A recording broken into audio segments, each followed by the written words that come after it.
Hello student, आज हम पढ़ेंगे समास। समास पढ़ने से पहले उसकी उत्पत्ति और परिभाषा जानना आवश्यक होता है। समास शब्द की व्युत्पत्ति सम उपसर्ग पूर्वक अस धातु के से गण प्रत्यय करने पर समास शब्द निष्पन्न होता है। इसका अर्थ है संक्षिप्तीकरण होता है। परिभाषा समसन समास अर्थात संक्षेप करना। अर्थात ये भी कहा जा सकता है कि अनेक पदों का एक पद हो जाना समास कहलाता है। अर्थात जब अनेक पद मिलकर एक पद हो जाते हैं तो उसे समास कहते हैं। जैसे सीतायाह पति, सीतापति। यहाँ सीतायाह और पति ये दोनों पद मिलकर एक पद हो गया है, इसलिए यही समास है। समास होने पर अर्थ में कोई परिवर्तन नहीं होता है। जो अर्थ सीतायाह पति, सीता का पति, इस विग्रह युक्त वाक्य का है, वही अर्थ सीतापति इस समस्त शब्द का है। पूर्वोत्तर विभक्ति का लोप सीतायाह बराबर सीतापति। इस विग्रह में सीतायाह पद में षष्ठी विभक्ति है, पति पद में प्रथमा विभक्ति सुनाई देती है। समास करने पर इन दोनों विभक्तियों का लोप हो जाता है। इसके बाद सीतापति इस समस्त शब्द से पुनः प्रथमा विभक्ति की जाती है। इस प्रकार सभी जगह जानना चाहिए। समास युक्त शब्द समस्त पद कहा जाता है। जैसे सीतापति समस्त अर्थ का समझ जाने के लिए जिस वाक्य को कहा जाता है वह वाक्य विग्रह कहलाता है। जैसे सीतायाह पति, यह वाक्य विग्रह है। समास के भेद। संस्कृत भाषा में समास के मुख्य रूप से 4 भेद बताए गए हैं। समास में प्रायः 2 पद होते हैं, पूर्व पद और उत्तर पद। पद का अर्थ पदार्थ होता है। जिस पदार्थ की प्रधानता होती है उसी के अनुरूप ही समास की संज्ञा भी होती है। जैसे कि प्रायः पूर्व पदार्थ प्रधान अव्यय भाव होता है, प्रायः उत्तर पदार्थ प्रधान तत्पुरुष होता है। तत्पुरुष का भेद कर्मधारय होता है और कर्मधारय का भेद द्विगु होता है। प्रायः अन्य पदार्थ प्रधान बहुव्रीहि होता है, प्रायः उभय पदार्थ प्रधान द्वंद्व होता है। इस प्रकार समास के सामान्य रूप से 6 भेद बताए गए हैं। फर्स्ट अव्ययभाव समास, सेकंड तत्पुरुष समास, थर्ड कर्मधारय समास, फोर्थ द्विगु समास, फिफ्थ बहुव्रीहि समास, सिक्स है द्वंद्व समास। इसका फर्स्ट है अव्ययभाव समास। जिस समास में पहला पद अव्यय तथा दूसरा पद संज्ञा शब्द होता है, वह दोनों पदों में पूर्व पद की प्रधानता होती है, उसे हम अव्ययभाव समास कहते हैं। अव्ययभाव समास के दोनों पद मिलकर अव्यय हो जाते हैं। इसके पद निम्न है: अनु, उप, प्रति, यथा, नि, स का मतलब सहितम।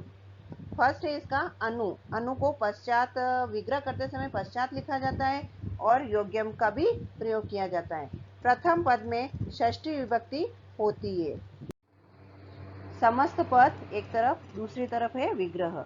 अनुरथम, अनु अनु उपसर्ग है और रथम शब्द है। तो रथम जो दे रखा है उसमें षष्ठी विभक्ति, जैसे राम शब्द में षष्ठी विभक्ति रामस्य बनता है, उसी तरह से रथ शब्द में रथस्य बनेगा। और अनु का है कोष्टक में पश्चात लिखा हुआ है, तो पश्चात लिखा जाएगा, रथस्य पश्चात। अनुरूपम, रूपस्य योग्यम। अनुग्रहम, इसमें भी उपसर्ग दे रखा है अनु और ग्रहम, तो ग्रहम का ग्रहस्य बन जाएगा, पश्चात लिखा जाएगा। अनुलतम, लतायाह पश्चात, लतायाह यानी कि यह स्त्रीलिंग, स्त्रीलिंग में लता शब्द की षष्ठी विभक्ति लतायाह होती है, तो लतायाह पश्चात। सेकंड है इसका अनु वाले में योग्यम के अर्थ में अनुगुणम, तो गुणानाम योग्यम, गुणों के योग्य, तो इसका षष्ठी विभक्ति का बहुवचन लिखा गया। अनुरूपम, रूपस्य योग्यम, रूप के योग्य। सेकंड है उप, समीपम, समीपम मतलब पास में। प्रथम पद में षष्ठी विभक्ति का प्रयोग किया जाता है। समस्त पद में उपनदी, नद्याः समीपम, नद्या षष्ठी विभक्ति है और उसके पीछे उप की जगह समीपम लिखा जाएगा। उपगंगम, गंगायाः समीपम, गंगा, गंगा जो है स्त्रीलिंग शब्द है तो षष्ठी विभक्ति गंगायाः बनती है और उसके पीछे समीपम लिखा जाएगा। उपगजम, गजम शब्द है तो गजस्य बन गया षष्ठी विभक्ति और समीपम लिखा गया, उप हट जाएगा इसमें विग्रह करते समय। उपकृष्णम, कृष्णस्य समीपम, कृष्णस्य षष्ठी विभक्ति और पीछे समीपम लिखा जाएगा। तीसरा है सहितम, प्रथम पद में तृतीय विभक्ति का प्रयोग किया जाता है।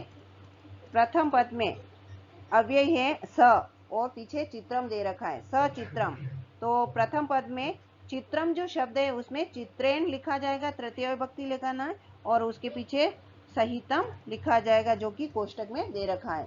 सशरीरम, शरीरेण सहितम, सत्वरम, त्वरया सहितम, ये स्त्रीलिंग है तो तृतीय विभक्ति त्वरया बनती है तो सहितम।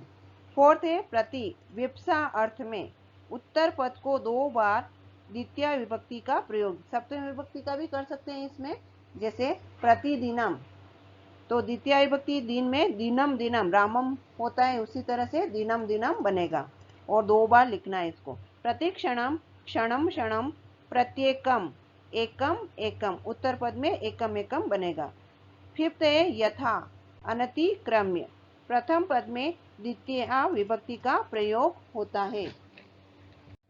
यथा अनतिक्रम्य का दूसरा है यथाशक्ति, तो शक्ति जो शब्द है, यथा है अव्यय शब्द हो गया और शक्ति, शक्ति सेकंड द्वितीय विभक्ति होगी शक्ति, अनतिक्रम्य, यथेचम इच्छाम अनतिक्रम्य, यथामति मतिम अनतिक्रम्य। 6 है नीर, नीर का मतलब अभाव, प्रथम पद में षष्ठी विभक्ति का प्रयोग किया जाता है।